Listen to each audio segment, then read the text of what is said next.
সেই দিনটি এমনই মহা ভয়াবহ দিন হবে রে। সেই দিন আমার আল্লাহর শক্তিশালী ফেরেশতা পাহাড়গুলিকে হাত দিয়ে ধরবে। একটি পাহাড় তার ডান হাতে ধরবে, আর একটা পাহাড় তার বাম হাতে ধরবে।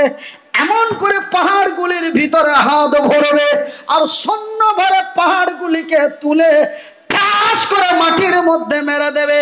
পাহাড়গুলি রুইয়ের মতো হয়ে, তুলোর মতো হয়ে, ধুলোর মতো হয়ে উড়ে যাবে। মানুষ সেই দিন বেকুল হয়ে যাবে, মানুষ সেদিন হাহাকার করবে, গাছের পাতা ছিঁড়ে ছিঁড়ে খাবে। সূর্যটি পূর্ব দিকে উদিত হয়, সূর্যটি পশ্চিম দিকে উদিত হবে। মানুষ তার পাগল হয়রান হয়ে যাবে। আমার আল্লাহ তার ফেরেশতা জিবরাইলকে বলে দেবে, জিবরাইল রে, আমি আল্লাহ আমার যতগুলি ফেরেশতা রয়েছে সব চাইতে আমি তোরে শক্তি বেশি দিয়েছি। আল্লাহর যত ফেরেশতা আছে সব চাইতে শক্তিশালী ফেরেশতার নাম কি? কি? হযরতে জিবরিল। ভাইজান, একটা পাহাড় এক হাতে আর একটা পাহাড় এক হাতে। শুধু তাই নয় রে, একটা জমিনের উপরে কতগুলি পাহাড় রাখা আছে। একজন দাঁড়িয়ে বলবেন ওনাকে এক্ষুনি আমি ৫,০০০ টাকা দিয়ে দেবো চা খাওয়ার জন্য। এই পুরো জমিনটার উপরে কটা পাহাড় আছে একজন দাঁড়িয়ে বলতে পারবেন? বলা যাবে? তো কতগুলি পাহাড় আছে একটা জমিনের উপরে এটা তা বলে দেওয়া সম্ভব নয়, এখনো কেউ বলতে পারেনি। আশা করি কিয়ামত তক किसी को मालूम नहीं आएगा, ये हमारे कलम से हम लिख के चलाएगा। ऐ मेरे भाइयों, ऐ मेरे दोस्तों, बुजुर्गों, मेरी बात थोड़ा कान खोलकर सुन लो। আমার আল্লাহ জিবরাইলকে কত শক্তি দিয়েছেন। আমার আল্লাহ বলেন বিসমিল্লাহির রহমানির রহিম,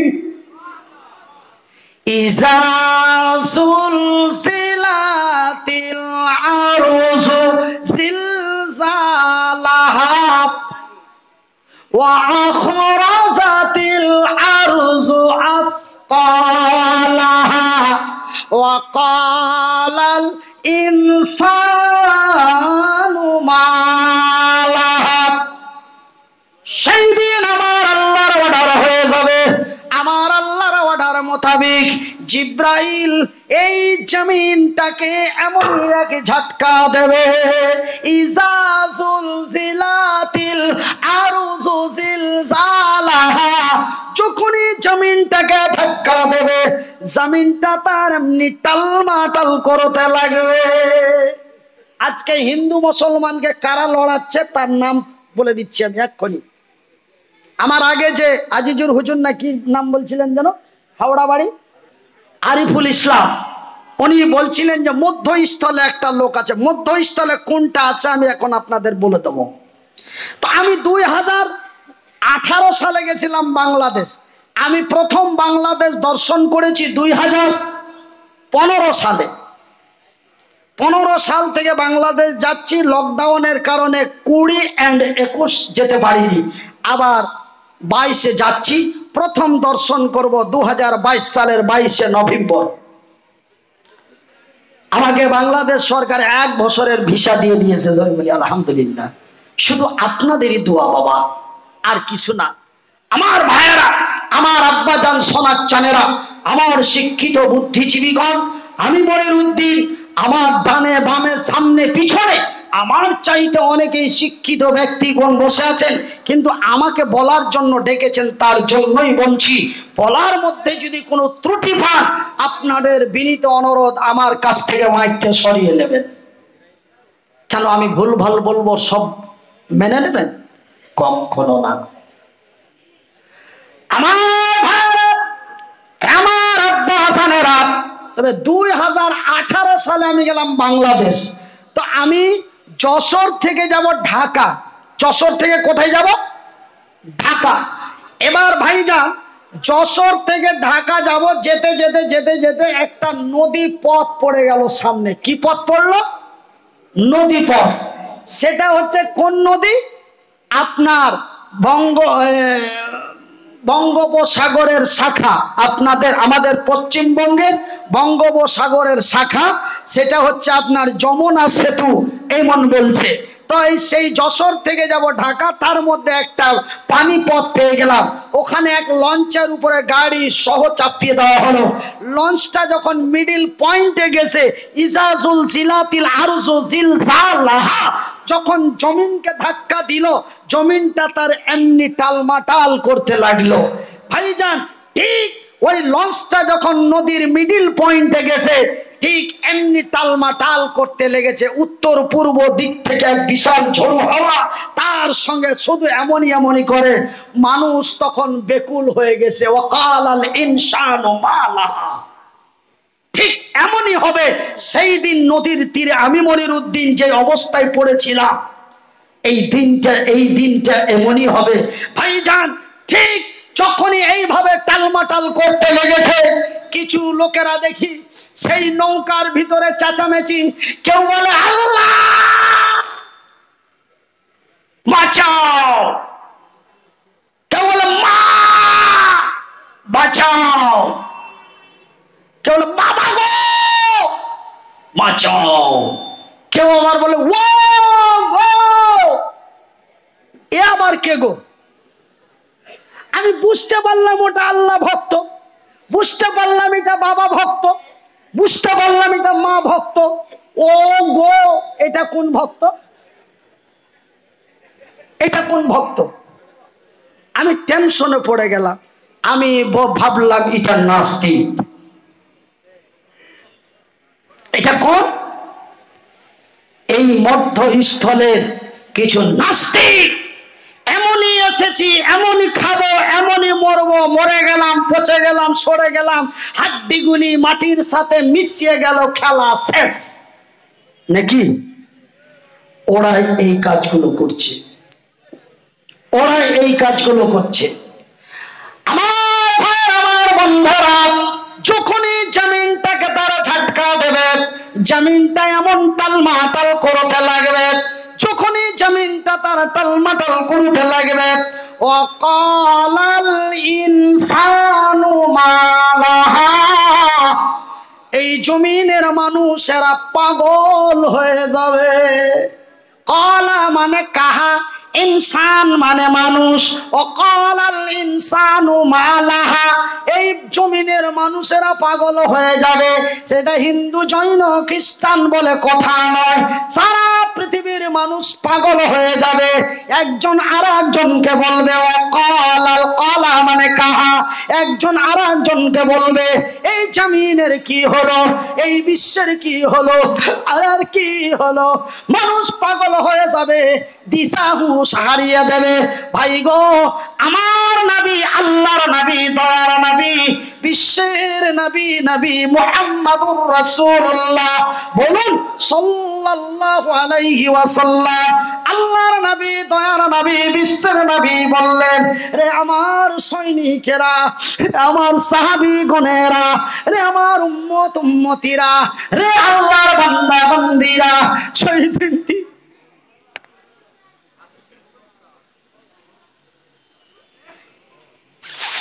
এমন এক ভয়াবহ দিন হবে রে। একজন মা সন্তান প্রসবের সময় কি যন্ত্রণা পায় না? একজন নারী মা হতে গেলে তার কি যন্ত্রণা ভোগ করতে হয়। আল্লাহর জামিনে যারা মা হয়েছে, এরা ছাড়া অন্য কেউ জানে না। একজন নারীকে, একজন মহিলাকে মা হতে গেলে তাকে কি কষ্ট ভোগ করতে হয়, তারে কি যন্ত্রণা ভোগ করতে হয়, আল্লাহর জমিনে যারা মা হয়েছে এরা ছাড়া অন্য কেউ জানে না। আপনারা যদি বলেন যে নারীরা জানে, নারীরা জানে যদি বহু বচন করে দেন, এটা ভুল হয়ে যাবে। কেন? আল্লাহ কতগুলি নারীকে বানিয়েছেন বাঞ্ছা, কতগুলি নারীর বিয়ে হয়নি, তবে ওরা তো জানে না বাবা। এই জন্য আমরা যদি বলি নারীরা জানে, এটা ভুল ব্যাখ্যা হয়ে যাবে। এখানে যা বলতে হবে যে মা হয়েছে সেই জানে, এই ছাড়া অন্য কেউ জানে না। একজন নারী মা হতে গেলে তার কি যন্ত্রণা ভোগ করতে হয়। আমার মায়ের পেট থেকে যখন আমি আল্লাহর জমিনে এসেছিলাম, সেই টাইমটি মা এত চিৎকার করে কেঁদেছিল, আমার মায়ের চিৎকারে প্রতিবেশীদের চোখে জল এসে গেছিল। দয়ার রাসূল নবী মুহাম্মদ, বিশ্বর নবী, দয়ার নবী, হাবিবুল্লাহ আমার রাসূল বলেন, আয়েশা রে, সেই দিনটি এত ভয়াবহ দিন হবে, সেই দিনটি এত খাতারনাকময় দিন হবে। সেই দিন গর্ভবতী নারীর গর্ভ খসে যাবে, গর্ভবতী নারীর সন্তান ভূমিষ্ঠ হয়ে যাবে, গর্ভবতী নারীরা কিঞ্চিত পরিমাণ বুঝতে পারবে না। সুবহানাল্লাহ বলবেন না? একবার আস্তে বলুন, ডানে বামে বলুন, সবাই বলুন নারায়ে তাকবীর। এই ছাড়া সেই দিন পিঁপড়ে কাটার সামান্য বুঝতে পারবেন আমার রাসূল বললেন। তবে সেই দিনটি কত খাতারনাকময় দিন, সেই দিনটি তবে কি ভয়াবহ দিন, যে যেই দিন আমি মায়ের পেট থেকে এসেছিলাম, মায়ের চিৎকারে প্রতিবেশীদের চোখে জল এসেছিল। কিন্তু কিয়ামতের দিনটা কত খাতারনাক দিন হবে, ধ্বংসের দিনটা কত ভয়াবহ দিন হবে, যে গর্ভবতী নারীর বাচ্চা হয়ে যাবে, সেই কিঞ্চিত পরিমাণ চিমটি কাটার সামান জানতে পারবেন না। মা তার সন্তানকে কত ভালোবাসে, রাসূল এই কথাটাও বললেন, মা তার সন্তানকে কত ভালোবাসে আপনারা জানেন না, আমি মনিরউদ্দিন জানি। শোনো, যারা মাকে বৃদ্ধাশ্রমে রেখে আসছো, তোর জন্য নরক। আমি মনিরউদ্দিন আমার পকেটের ডবল কলম দিয়ে লিখে দিলাম, এই কলম 2 হাত দিয়ে ধরে 14 বছর লেখাপড়া করেছি। তোরা যারা মাকে বৃদ্ধাশ্রমে রেখে আসিস, তুই নরকবাসী, তুই জাহান্নামী, তুই নরকবাসী, তুই জাহান্নামী। কেন জানো? মা তার সন্তানকে কত ভালোবাসে আপনারা জানেন না, আমি জানি। মাছ কবরে শুয়ে আছে, মাকে এই মতো হাত দিয়ে কবরে শুয়েছি, মা তার সন্তানকে কত ভালোবাসে। ভাই গো, মা যদি আমারে ভালো না বাসতো, এই মতো সন্তানটা যেই লোকটার হাত নেই পা নেই, যেই লোকটা একা চলতে পারে না, এই এক অন্যের সাহায্য ছাড়া চলার ক্ষমতা নেই, এই লোকটাকে যদি মা ফেলে দিতে না পারে, মা সুন্দর করে লালন পালন করে বুকে জড়িয়ে 14টি বছর ধরে লেখাপড়া করিয়ে বিশ্ব আল্লাহর দরবারে দোয়া করে দিলেন, আল্লাহ তুমি আমার মনিরের নিরাপত্তা করো। আজকে আল্লাহর দয়ায়, মায়ের দয়ায় বিশ্ব ভাইরাল হয়ে গেছি, জোরে বলি সুবহানাল্লাহ। তবে মা তার সন্তানকে কত ভালোবাসে। মা যদি তার সন্তানকে এমনটাই ভালো না বাসত, আজকে তো দেখতে চোখ দুটো আপনাদের সামান, দাড়িগুলি আপনাদের চাইতে লম্বা, মুখটা চেহারাটা আশা করি দেখতে আপনাদের মতোই লাগে, আওয়াজটা মনে হয় 2 পিকআপ আপনাদের চাইতে বেশি হবে। তবে ভাইজান, আজকে দেখতে মানুষের মতো লাগে, কিন্তু যেই দিন মায়ের পেট থেকে রক্তমাখা শরীর নিয়ে নাড়ি ভুড়ি ছটে নিয়ে এসেছিলাম, সেই দিন বোঝা যাচ্ছিল না এটা মানুষ না অন্য কোনো বস্তু। চোখ দুটি দেখে মা বুঝতে পেরেছিল, ছেঁড়া কাপড় দিয়ে মুছে সুন্দর করে বুকে জড়িয়েছিল। বাজারে মা যদি তার সন্তানকে ভালো না বাসত, তবে সেই দিন মা নারী ভুড়ির সাথে পানির মধ্যে ফেলে দিতে পারত। কথা ঠিক কিনা বলুন? বলুন, লজ্জা পায়? আপনারা কি মাকে বৃদ্ধাশ্রমে রাখতে চান? কারা কারা চান একটু হাত তুলে দেখি শোনা। বলে যদি রাখতে যায়, মৌলবি তোর সামনে হাত তুলবো, এত লোকের কাছে অপনিন্দা করতে চাস? আমার ভাইরা, সন্তান, মায়ের সন্তান যখন দুলনায় দুলতে দুলতে করে যখন সন্তান কেঁদে উঠে, মায়ের হাতে আর কাজ আসে না, মা কাজ ছেড়ে দৌড় দিয়ে এসে ময়নারে বুকে জড়ায়। বন্ধুরে, আমার নবী আল্লাহর নবী, দয়ার নবী, বিশ্বের নবী, নবীদের নবী, নবী কুলের নবী, নবী মুহাম্মদুর রাসূলুল্লাহ, বলুন সাল্লাল্লাহু আলাইহি ওয়াসাল্লাম।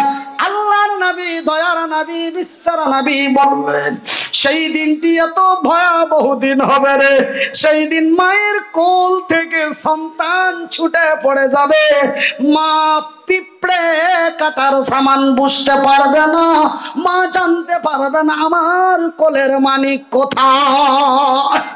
মায়ের কোল থেকে সন্তান ছুটে পড়ে যাবে, সেই দিন মানুষ বিকট হয়রান হয়ে যাবে, অকুলি বিকুলি করে হয়ে যাবে, গাছের পাতা ছিঁড়ে ছিঁড়ে চিবিয়ে খাবে। ভাই গো, এই ধারে ওই ধারে দৌড় দেবে, মানুষ আর সহ্য করতে পারবে না। ভাইজান, দ্বিতীয় ঝটকাটি যখন মারা হবে, দ্বিতীয় ঝাঁকুনিটি যখন মারা হবে, জমিনটা উল্টো পাল্টো হয়ে চুরমার হয়ে যাবে। বাজান, কথা আর বেশি লম্বা না করে, আকাশ নেই, জমিন নেই, পাহাড় নেই, পর্বত নেই, নদ নেই, নদী নেই, চন্দ্র নেই, সূর্য নেই, নক্ষত্র নেই, উপগ্রহ নেই, মঙ্গল গ্রহ নেই, এক এক করে সমস্ত কিছু চুরমার করে দেওয়া হলো। এবার শুধুমাত্র একমাত্র আমার আল্লাহ এবং তার ফারিস্তারা,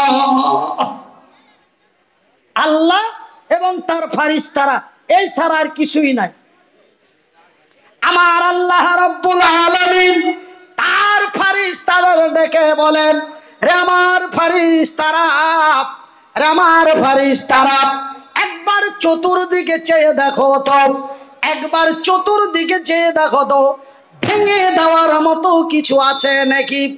ফারিস্তারা আমার আল্লাহর দরবারে উত্তর দিয়ে বলেন, ও আল্লাহ তাআলা, আয় রব্বুল আলামিন, বারবার দেখি, ফিরে ফিরে দেখি, যেই দিকে তাকাই তুমি এবং আমরা।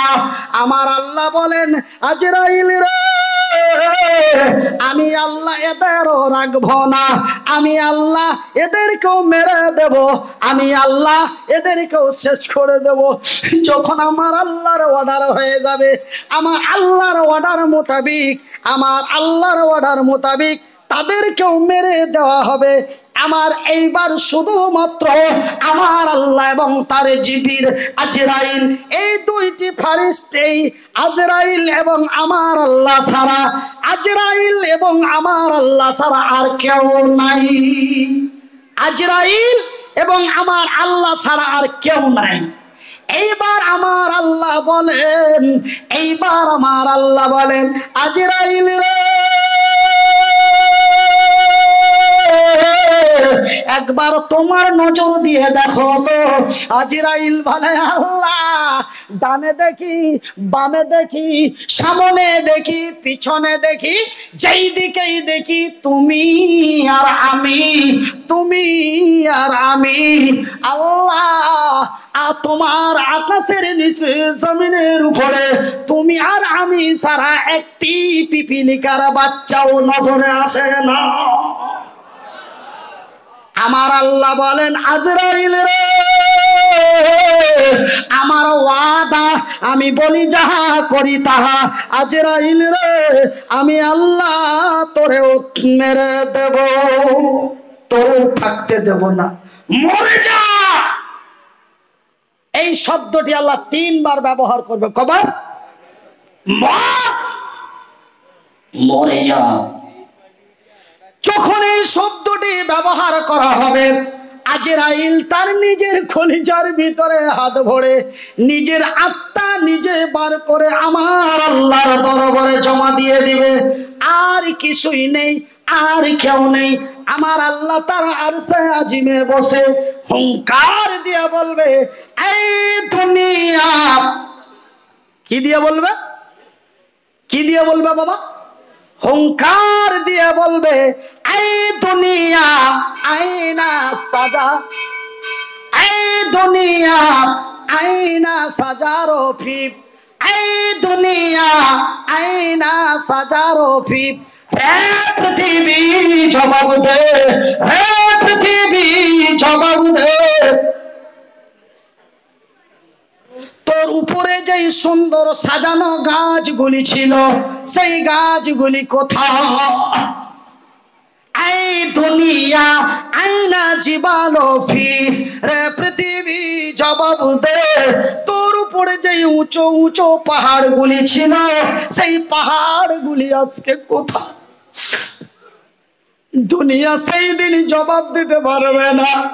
আমার আল্লাহ বলেন, এই দুনিয়া আইনা আসকার ফি, রে পৃথিবী জবাব দে, তোর উপরে যে স্বৈরাচার গুলি ছিল, যারা নিজেকে ডন মনে করত, যারা নিজেকে ভেলেন মনে করত, যারা নিজেকে দাদা মনে করত, কেউ বলতো আমি বাঙালি টাইগার, কেউ বলতো আমি আমেরিকান ডন, আজকে তারা কোথায় রে?